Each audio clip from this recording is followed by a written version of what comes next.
Hi, everyone. It's Valerie again with the US Canada portion of Meant to Be Well. And you guys, I am thrilled to have our speaker with us today, Todd Stottlemyre. You guys, Todd Stottlemyre, he is a 3 times World Series champion, and I am thrilled to have him on the show.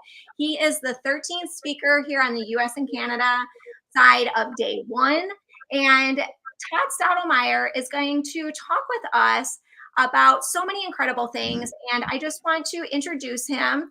He is a high performance business coach, best-selling author, entrepreneur, keynote speaker, former world championship pitcher, and father of 5.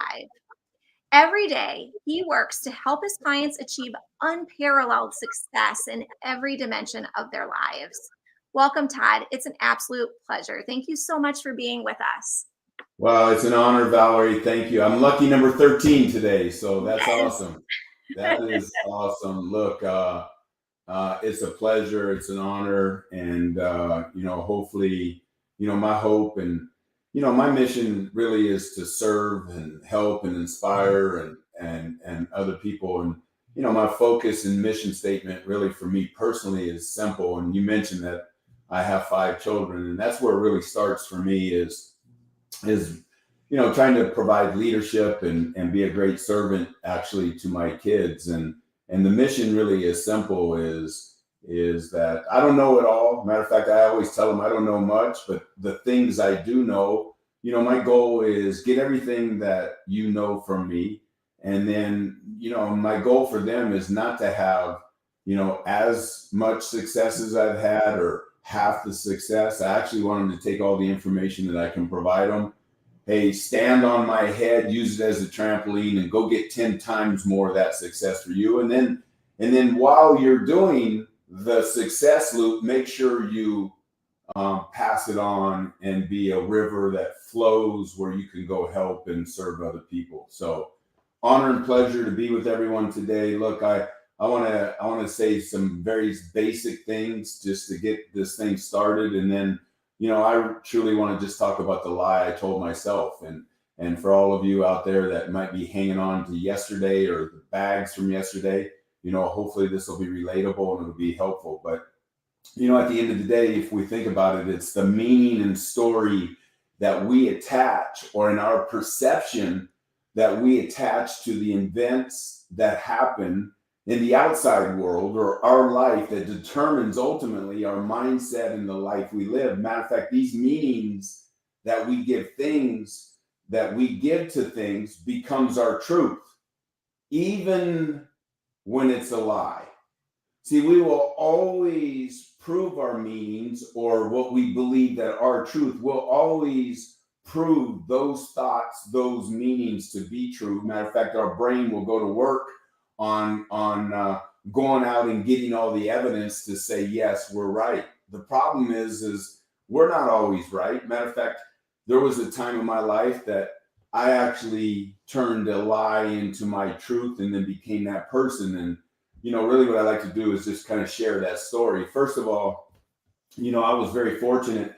I grew up in a place called Yankee Stadium. My father was a pitcher for the New York Yankees. He was a legend. I mean, he was a 3-time 20-game winner, a 5-time All-Star, and for the New York Yankees. And that was back in the 60s and 70s. He had teammates like Mickey Mantle, Roger Maris, Whitey Ford. Yogi Berra was his first manager. So, every day growing up, my brothers and I would put our Yankee uniform on. We would go to the stadium, and what we didn't know then, that I think I reflect on and look back on now, is that environment that we were performing in. It was like going to the School of Champions. Because why I say that, and what I mean by that is that my father's teammates, all of these people, they were performing at the highest level in their craft. So it doesn't matter what the craft is. We got a chance to be around the experts of that field and play in that environment. And that environment basically, inspired me to dream. And I was like, I would look at my father, I would look at these teammates of his, and I would be like, wow, man. And I'm like, they got the greatest job in the world. Like, when I grow up, that's the job I want. Looking back, I stood in the outfield grass with Mickey Mantle. and it was like these legends of the sport. So being in that environment, I got all of the inspiration and the day-to-day knowledge that says, hey, Todd, you can do this. And I began to dream. And then luckily for me, I actually lived that story out. I got a chance to play Major League Baseball, as you mentioned, 3-time world champion. Look, I played on great teams. I was very fortunate. I'm humbled. I had great teammates. A lot of those guys are in the Hall of Fame today. I played for Hall of Fame managers. But there was a time in my life, it was 1993, and if you would have looked at my life from the outside, you would have said, wow, this guy, Yankee Stadium was his playground, Monument Park was his monkey bars, right? It's like he went to the stadium. His father had legendary teammates. He had a dream. He lived the dream out. Now he's a 2-time world champion. They just won back-to-back world championships in Toronto, 92, 93. I'm 28 years old. I'm making millions of dollars. It looks like from the outside, it's like, wow, this guy has everything. Like, could anything ever go wrong for this guy? There was a problem after the 93 World Series that I was having with myself, and that was when I stared in the mirror, I could not stand the person looking back at me. Matter of fact, I despised the person. I hated the person. And I was living in a place of darkness on the inside, even though the outside world looked great to so many people. The inside world was broken. I was living in darkness. I was living in hate, and I was living in anger. And the reason that I was living that way was 12 years prior to that moment was my little brother was on his 3rd bout of leukemia. He was 11 years old at the time. I was 15. And the doctors deemed that his only way to live a long and healthy life was to go through a bone marrow transplant. So everyone in our family was tested, and my blood actually turned out to be very similar to his. So I got a chance to lay down and give my little brother a bone marrow transplant. So they injected needles into my body hundreds and hundreds of times, extracted all of the marrow out of my bones, hips and everything, and then injected my marrow into my little brother's body. And it was amazing because after weeks, it looked like that he was going to be on his way out of the hospital. Matter of fact, 2 days prior to him being released, and things were going great, my little brother went into a coma. Well, he never came out of that coma, and 2 days later, he went on to heaven. And I'll never forget, it was 2:21 a.m. in the morning. I'm standing over my little brother. He has taken his last breath. And as a 15-year-old boy, I had the doctors coming to me telling me, Todd, you did everything you could do. It wasn't your fault. Of course, I had my parents, that were coming to my rescue. And even though all the great sadness that our family had at that moment, that I just lost my brother, my parents had just lost their son.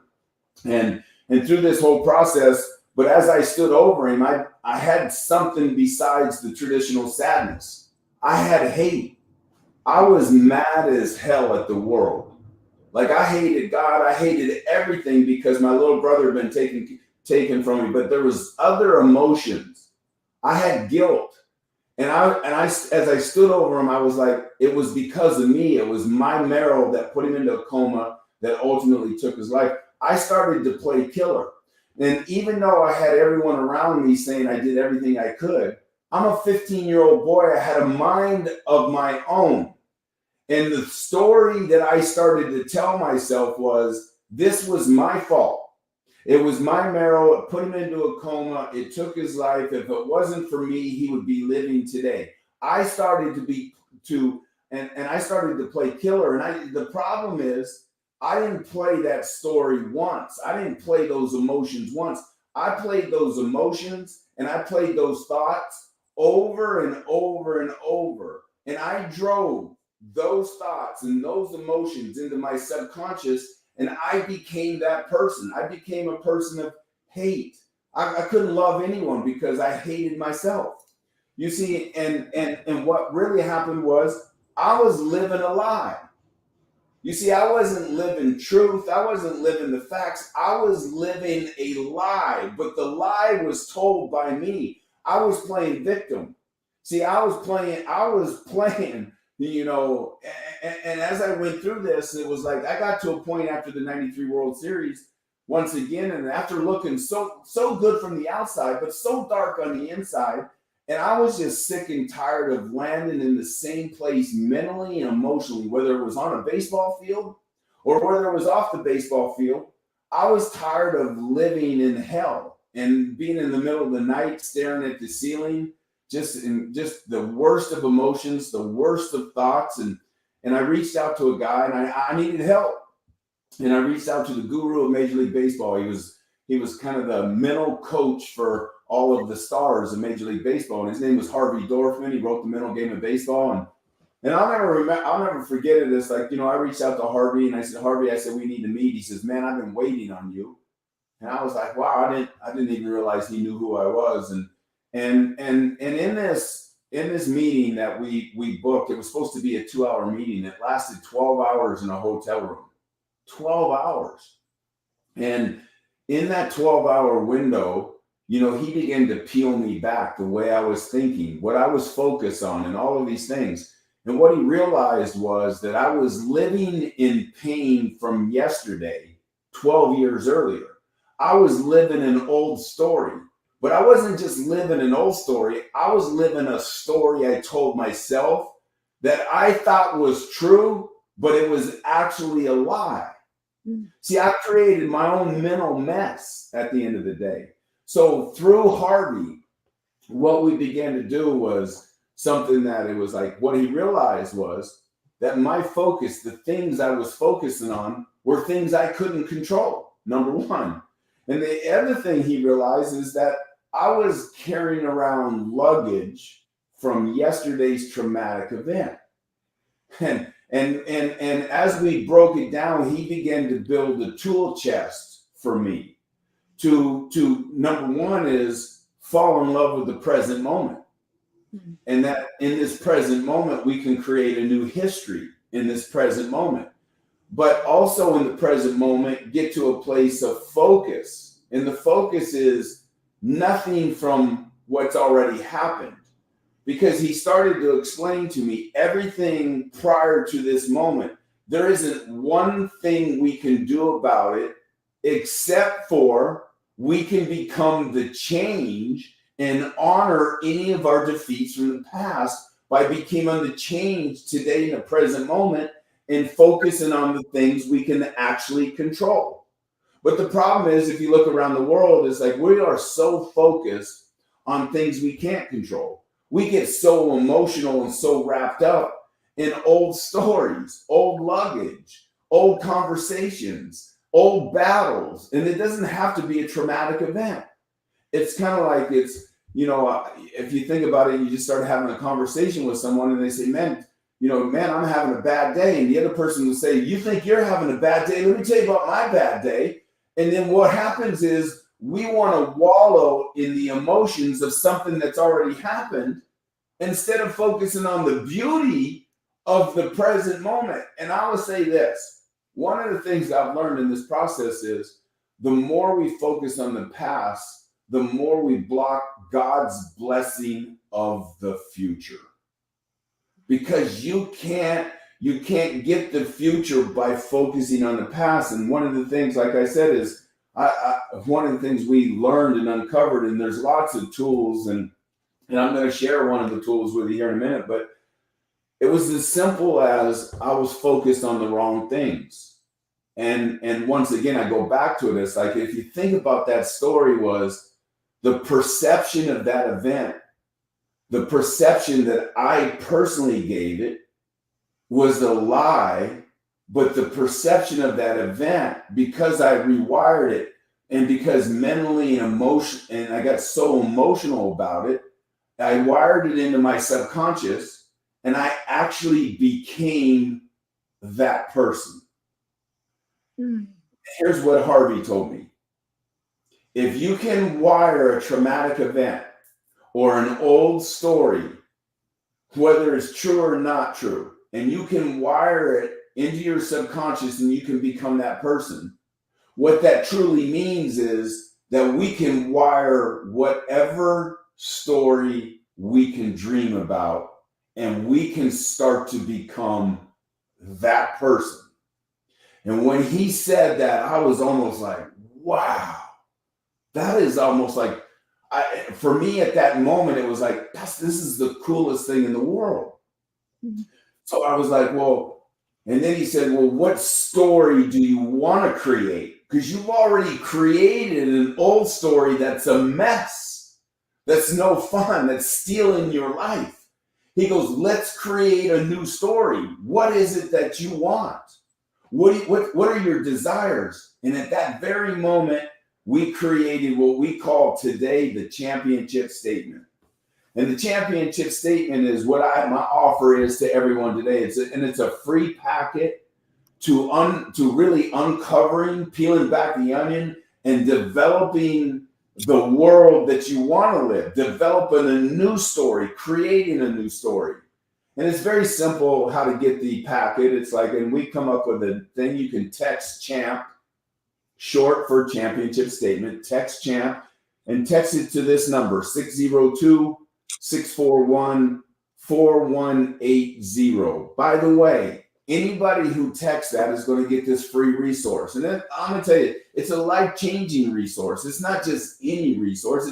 For me, it's life-changing. And because I know that it changed my life, I know it can change other people's lives.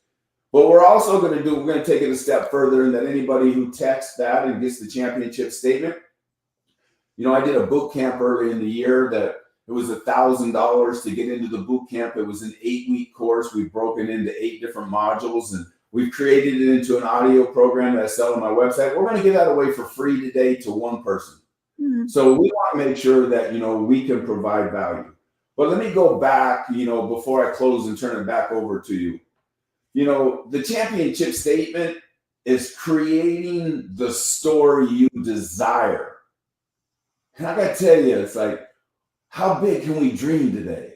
And it's kind of like, it's time to raise the bar of our life. It's time to drop the bags of the old stories. It's time to start getting in the present moment and becoming the champion in our life that we were born to be. Here's what I know, because we'll prove it mentally. The world bends and conforms to whatever we believe, and the seeds we sow towards those beliefs. Mm-hmm.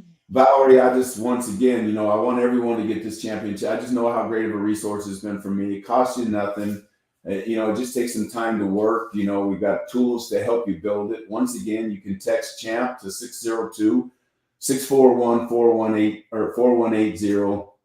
And for me, this has been a pleasure and an honor to share my story. And my whole mission, once again, is, hey, can I help someone else that might be hanging on to something that they need to drop?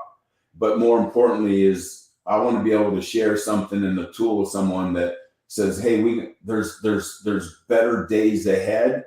Let's start creating and focusing on the power of the things that we can control to create the championship life that we were born to live. Valerie, thank you so much. And it's been a pleasure and honor to share with you today. Thank you so much, Todd. I am so honored, and you are a true champion, a true champion. And absolutely championing your thoughts, championing everything. And thank you so much for sharing your story with us. And I'm super excited to text this number. I put it down below. So again, it's 602-641-4180 and text the word CHAMP in order to get incredible information. Awesome. Thank you so much, Todd. Well, it's an absolute pleasure. Is there anything else you'd like to leave with us before we go today? No, I once again, the present moment is a beautiful thing. And it's like, a lot of people talk about, well, what is the present moment? The present moment is this very breath. And the first thing we should do with it is just be grateful that we can have that breath. Number one. Now let's do something with it. Let's do something in this present moment and honor the breath that we've been given. So I'll close with that. Thank you so much, Todd. Well, I hope you have an absolutely wonderful day. Thank you again for sharing all your incredible wisdom. And you are a true champion. Thank you so much for everyone in the comments and the chat. And I hope you have a wonderful evening. Thank you so much. God bless. Thank you. Bye. Yeah.